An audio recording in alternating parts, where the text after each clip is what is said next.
খেৰাজঘাট সৃষ্টিৰ উদ্যোগত আঞ্চলিক ৰাইজৰ সহযোগত আয়োজন কৰা সদৌ অসম ভাওনা সমাৰোহৰ আজি সফল সমাপ্তি।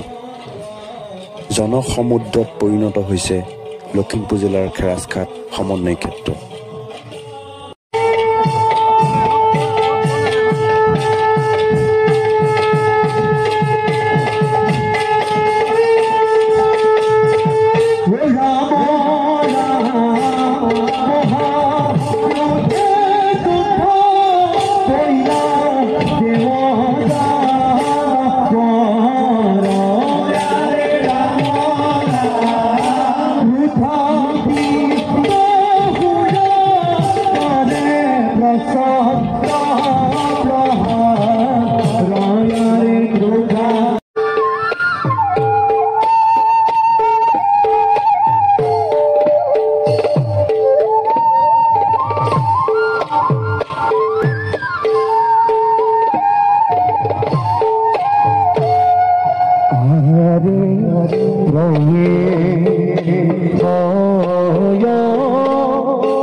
Papa,